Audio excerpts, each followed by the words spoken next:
कभी सोचा है तुम्हारी जिंदगी में सबसे भारी चीज क्या है? पैसों की कमी, काम का प्रेशर या लोगों का बिहेवियर? नहीं, तुम्हारी जिंदगी की सबसे भारी चीज वो सामान नहीं है जो तुम्हारे घर में रखा है, बल्कि वो बोझ है जो तुम्हारे माइंड में रखा है। ध्यान से सोचो, तुम पूरे दिन भागते रहते हो। काम, phone, notifications, shopping, social media, नई नई चीजें, नई नई इच्छाएं, लेकिन फिर भी रात को सोते समय अंदर एक अजीब सी खाली फीलिंग रहती है। ऐसा क्यों?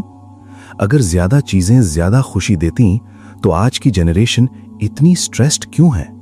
हमारे पास पहले से ज्यादा सुविधा है, पहले से ज्यादा टेक्नोलॉजी है, पहले से ज्यादा ऑप्शंस हैं, फिर भी सुकून पहले से कम क्यों है?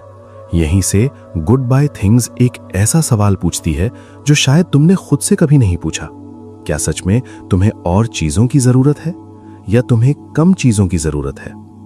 पहली बार सुनने में यह बात अजीब लगती है, क्योंकि बचपन से हमें एक ही चीज सिखाई गई, ज्यादा कमाओ, ज्यादा खरीदो, ज्यादा जमा करो, ज्यादा हासिल करो। और धीरे धीरे हमने मान लिया कि जितनी ज्यादा चीजें होंगी उतनी ज्यादा खुशी होगी।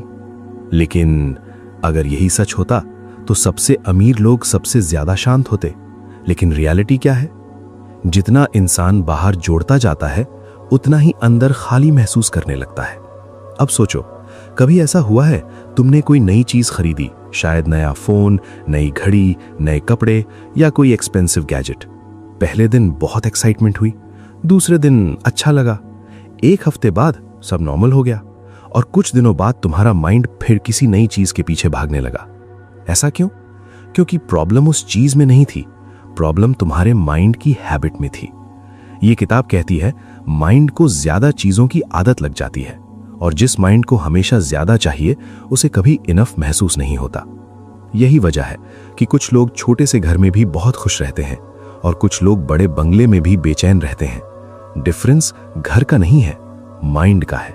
अब एक सवाल, अगर मैं तुमसे कहूं कि तुम्हारी जिंदगी की आधी परेशानियां किसी इंसान की वजह से नहीं, किसी सिचुएशन की वजह से नहीं, बल्कि उन चीजों की वजह से हैं जिन्हें तुम छोड़ नहीं पा रहे, तो पहली नजर में शायद तुम्हें यकीन ना हो, लेकिन ध्यान से देखना, तुम सिर्फ सामान नहीं पकड़ते, तुम मेमोरीज पकड़ते हो, पुरानी बातें पकड़ते हो, लोगों की ओपिनियंस पकड़ते हो, कंपैरिजन पकड़ते हो, फियर पकड़ते हो, फ्यूचर की टेंशन पकड़ते हो। और धीरे धीरे ये सारी चीजें मिलकर तुम्हारे माइंड को इतना भर देती हैं कि उसके अंदर सुकून के लिए जगह ही नहीं बचती। यही वजह है कि ये किताब मिनिमलिज्म को सिर्फ कम सामान रखने का तरीका नहीं मानती। ये कहती है मिनिमलिज्म असल में कम चीजें रखने की फिलॉसफी नहीं, कम बोझ लेकर जीने की फिलॉसफी है। क्योंकि जिस इंसान के पास कम अननेसेसरी चीजें होती हैं उसके डिसीजंस ज्यादा क्लियर होते हैं, उसका माइंड ज्यादा शांत होता है और उसकी जिंदगी ज्यादा हल्की होती है। लेकिन यहां सबसे बड़ा सवाल आता है, अगर कम चीजें रखना इतना पावरफुल है तो फिर हम चीजों को छोड़ क्यों नहीं पाते? क्यों हर साल हम और जोड़ते जाते हैं लेकिन छोड़ते नहीं? आखिर ऐसा क्या है जो हमें फालतू चीजों से भी जोड़ कर रखता है? और यहीं से ये किताब एक ऐसा सच बताती है जो शायद तुम्हारा पूरी तरह चीजों को देखने का नजरिया बदल दे। ये किताब कहती है हम चीजों को इसलिए नहीं रखते क्योंकि हमें उनकी जरूरत होती है, हम उन्हें इसलिए रखते हैं क्योंकि हमें उन्हें छोड़ने से डर लगता है। ध्यान से सोचना, तुम्हारे घर में ऐसी कितनी चीजें हैं जिन्हें तुमने पिछले 1 साल में एक बार भी इस्तेमाल नहीं किया, फिर भी तुम उन्हें फेंकते नहीं। क्यों? क्योंकि तुम्हारा माइंड कहता है क्या पता कभी काम आ जाए। और यही 4 शब्द धीरे धीरे तुम्हारी पूरी जिंदगी भर देते हैं, क्या पता कभी काम आ जाए। फिर एक दिन तुम्हारा घर, अलमारी, ड्रॉर, टेबल सब भर जाते हैं। लेकिन सबसे बड़ी बात, सिर्फ घर नहीं भरता, तुम्हारा माइंड भी भर जाता है। ये किताब कहती है हर चीज जिसे तुम ओन करते हो वो भी कहीं ना कहीं तुम्हें ओन करने लगती है।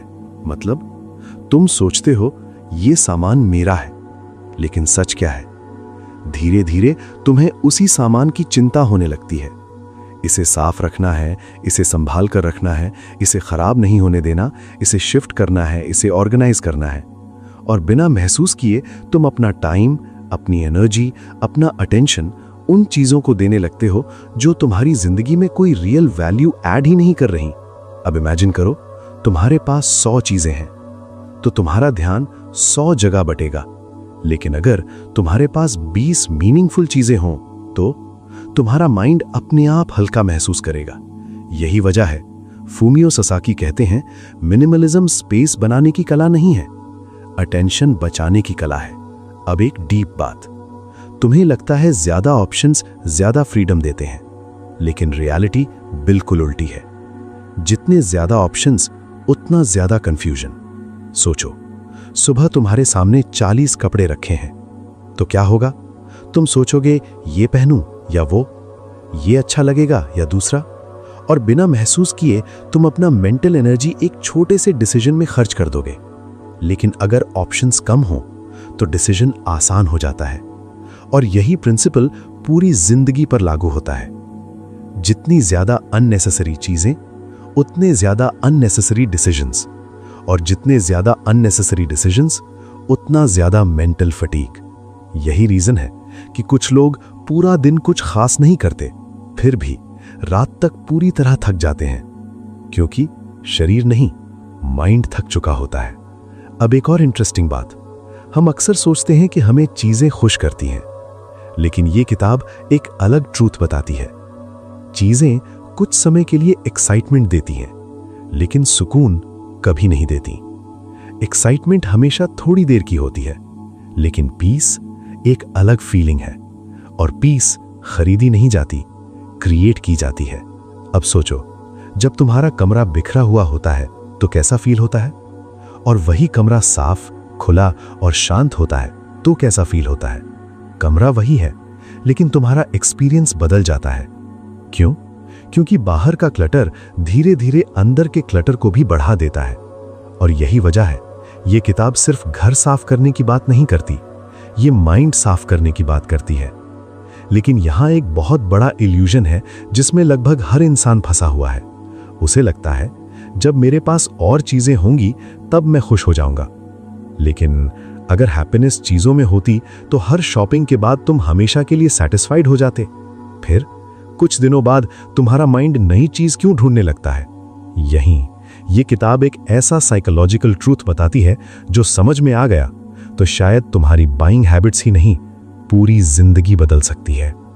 ये किताब कहती है, हम ज्यादातर चीजें जरूरत की वजह से नहीं खरीदते, हम उन्हें अपनी आइडेंटिटी बनाने के लिए खरीदते हैं। ध्यान से सोचना, कभी तुमने कोई चीज सिर्फ इसलिए खरीदी क्योंकि वो सच में जरूरी थी, या इसलिए क्योंकि उसे देखकर तुम्हें लगा ये मेरे पास भी होनी चाहिए?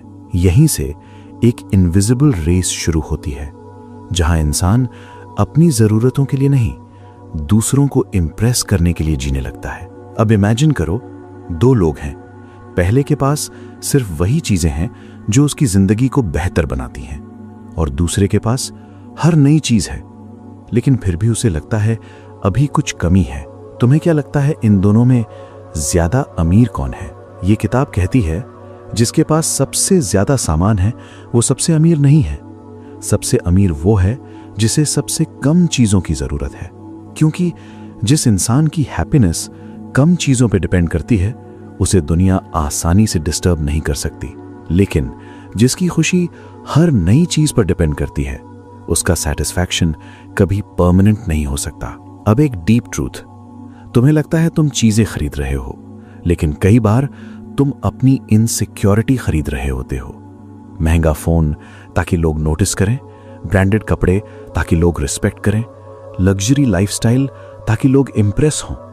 लेकिन अगर तुम्हें अपनी वैल्यू साबित करने के लिए इतनी चीजों की जरूरत पड़ रही है तो प्रॉब्लम चीजों की नहीं, सेल्फ वर्थ की है।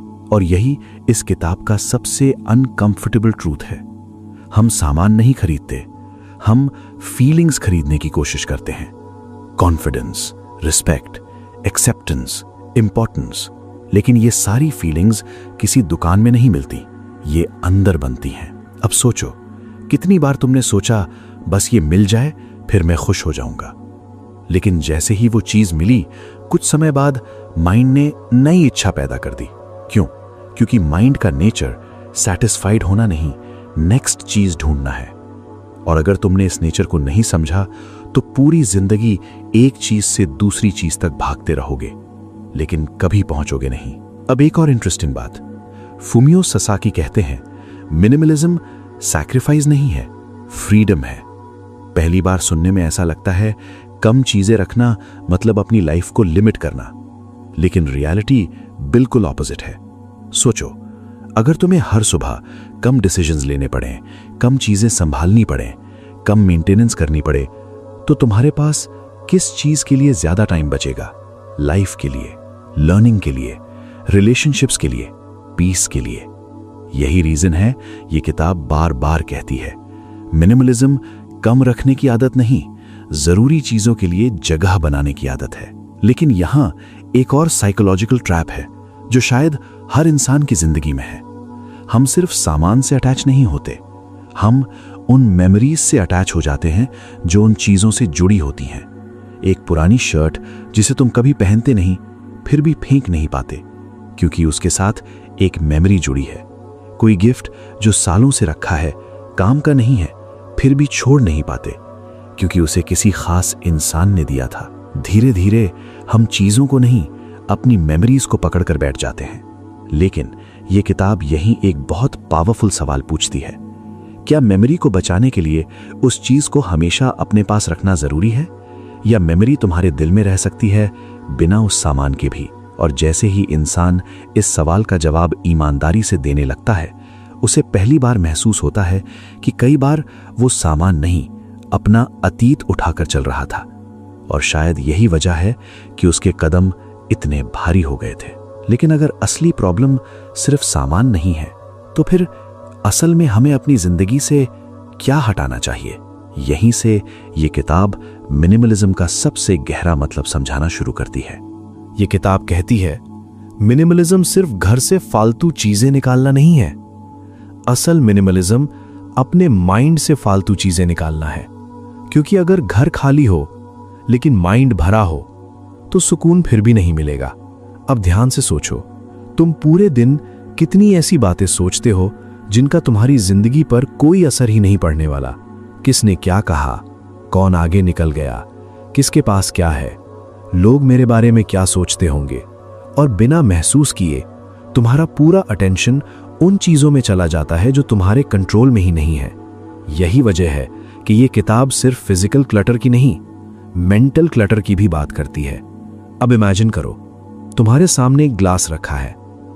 अगर उसमें पहले से ही गंदा पानी भरा हो तो क्या तुम उसमें साफ पानी भर सकते हो? नहीं, पहले पुराना पानी निकालना पड़ेगा, तभी नई जगह बनेगी।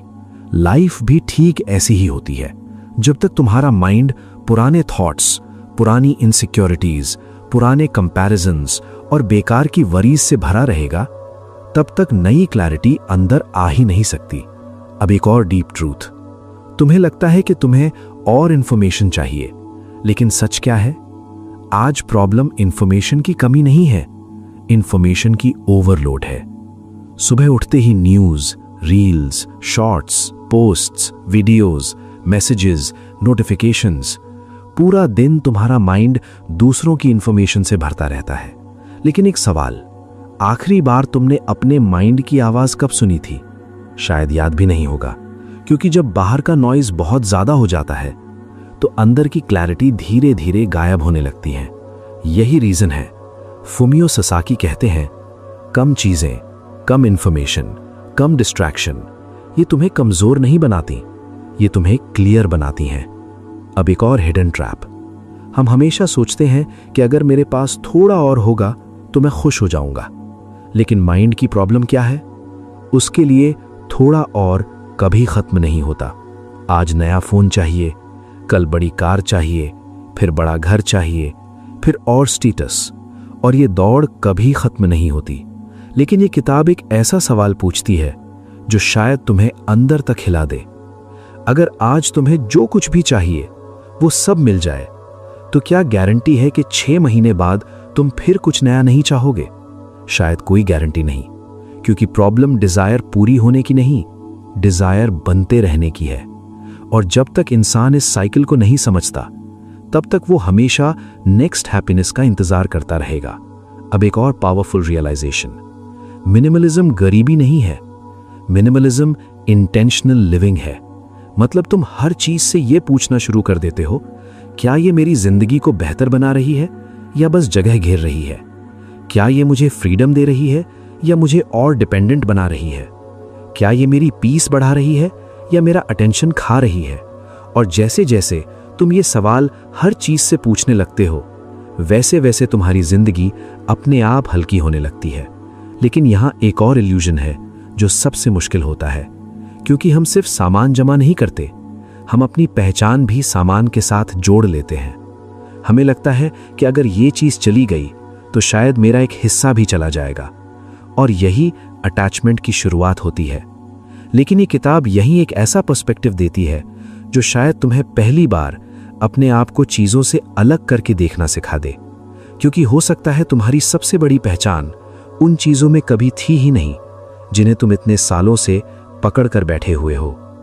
ये किताब कहती है, इंसान की सबसे बड़ी गलती ये नहीं है कि उसके पास बहुत सारी चीजें हैं। सबसे बड़ी गलती ये है कि उसने अपनी वैल्यू उन चीजों से जोड़ ली है।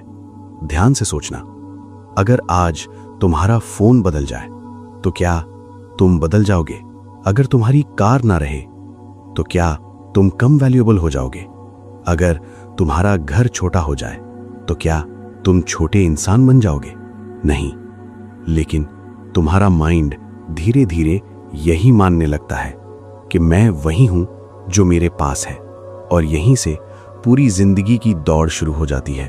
फिर इंसान जीता कम है, दिखाता ज्यादा है, खुश कम होता है, इंप्रेस ज्यादा करता है, जरूरत कम होती है, कंजम्पशन ज्यादा होता है। लेकिन ये किताब यहीं एक बहुत पावरफुल लाइन कहती है, तुम अपने सामान नहीं हो, तुम अपने कपड़े नहीं हो, तुम अपना घर नहीं हो, तुम अपनी सैलरी नहीं हो। ये सब तुम्हारी जिंदगी का हिस्सा हो सकते हैं, लेकिन तुम्हारी आइडेंटिटी कभी नहीं।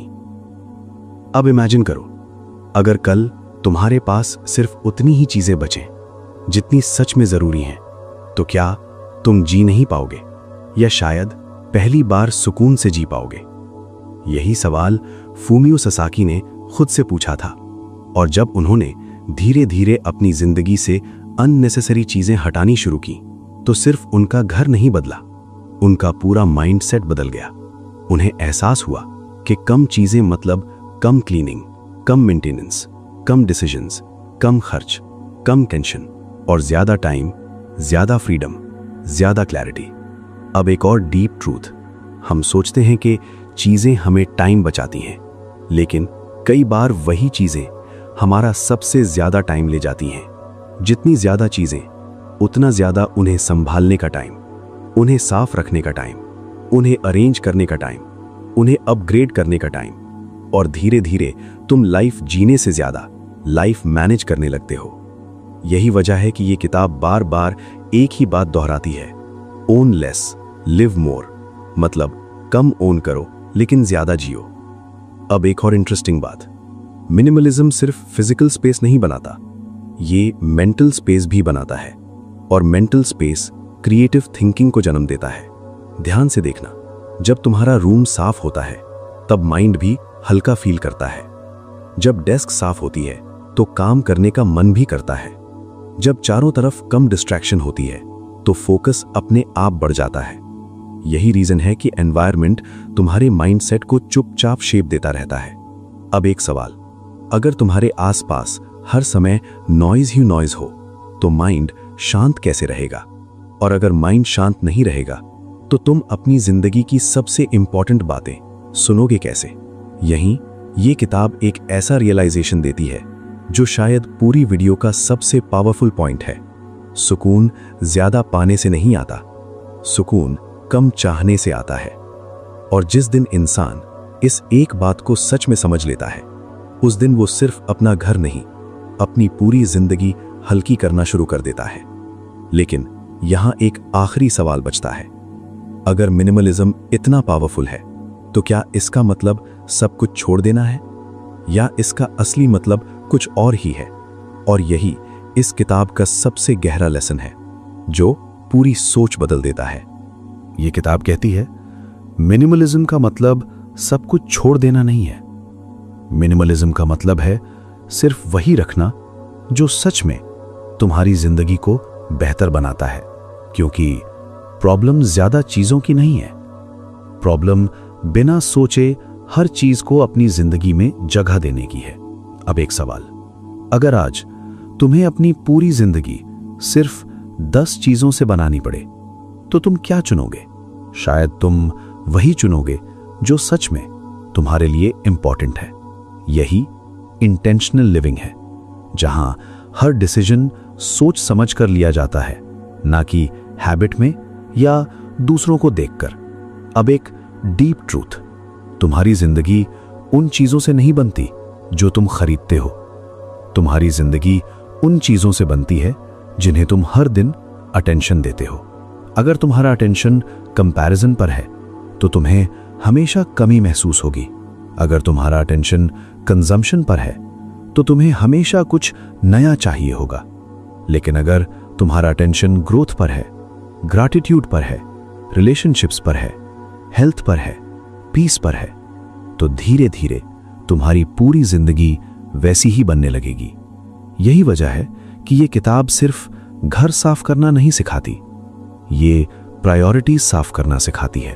अब इमेजिन करो, आज से तुम हर नई चीज खरीदने से पहले खुद से सिर्फ एक सवाल पूछो, क्या ये मेरी जिंदगी को सच में बेहतर बनाएगी या बस कुछ दिनों की एक्साइटमेंट देगी? अगर हर बार ईमानदारी से इस सवाल का जवाब देने लगे तो शायद तुम्हारी आधी शॉपिंग अपने आप बंद हो जाएगी और उसके साथ आधी टेंशन भी। अब एक और पावरफुल रियलाइजेशन, तुम्हारे घर में जितनी कम फालतू चीजें होंगी उतना ही तुम्हारे माइंड में कम नॉइज होगा, और जिस माइंड में नॉइज कम होता है उसी माइंड में आइडियाज पैदा होते हैं, फोकस पैदा होता है, पीस पैदा होती है। यही कारण है कि फूमियो ससाकी कहते हैं, मिनिमलिज्म तुम्हारे पास कम चीजें नहीं छोड़ता, ये तुम्हें ज्यादा जिंदगी देता है, ज्यादा आजादी, ज्यादा समय, ज्यादा क्लैरिटी और ज्यादा सुकून। अब एक आखिरी बात, शायद आज तुम्हें अपनी जिंदगी बदलने के लिए कुछ नया खरीदने की जरूरत नहीं है। शायद तुम्हें सिर्फ कुछ पुरानी फालतू चीजें छोड़ने की जरूरत है, क्योंकि कई बार जिंदगी आगे कुछ नया जोड़ने से नहीं बदलती, बल्कि जो जरूरी नहीं है उसे हटाने से बदलती है। और जिस दिन तुमने ये फर्क समझ लिया कि क्या तुम्हारी जिंदगी में वैल्यू जोड़ रहा है और क्या सिर्फ जगह घेर रहा है, उसी दिन तुम्हारी जिंदगी हल्की होने लगेगी, तुम्हारा माइंड शांत होने लगेगा और पहली बार तुम महसूस करोगे कि सुकून बाहर नहीं, हमेशा सादगी के अंदर छिपा था। अगर आज की इस लर्निंग ने तुम्हें एक पल के लिए भी रुक कर सोचने पर मजबूर किया है तो इस वीडियो को लाइक जरूर करना, क्योंकि तुम्हारा एक लाइक ऐसी ही पावरफुल लर्निंग और लोगों तक पहुंचाने में मदद करता है। और अब कमेंट में सिर्फ एक बात लिखो, आज के बाद वो कौन सी एक फालतू चीज है जिसे तुम अपनी जिंदगी से हटाने वाले हो सकता है तुम्हारा वही एक जवाब किसी और की जिंदगी बदलने की शुरुआत बन जाए। अगर तुम चाहते हो कि ऐसी ही किताबों की सबसे पावरफुल लर्निंग सिंपल लैंग्वेज में सीधे तुम्हारे माइंड तक पहुंचे तो लाइफ अपग्रेड को सब्सक्राइब करना मत भूलना, क्योंकि यहां हम सिर्फ किताबों का समरी नहीं बताते, हम उनकी विजडम को तुम्हारी डेली लाइफ का हिस्सा बनाते हैं। और अगर तुम गुड बाय थिंग्स को खुद पढ़ना चाहते हो तो उसका लिंक डिस्क्रिप्शन में दिया गया है। लेकिन इसे सिर्फ पढ़ने के लिए मत खोलना, इसे तब खोलना जब तुम सच में अपनी जिंदगी से फालतू चीजों का बोझ हटाकर सुकून के लिए जगह बनाने के लिए तैयार हो। क्योंकि कई बार जिंदगी बदलने के लिए कुछ नया पाना जरूरी नहीं होता, सिर्फ जो जरूरी नहीं है उसे छोड़ देना ही सबसे बड़ी शुरुआत होती है।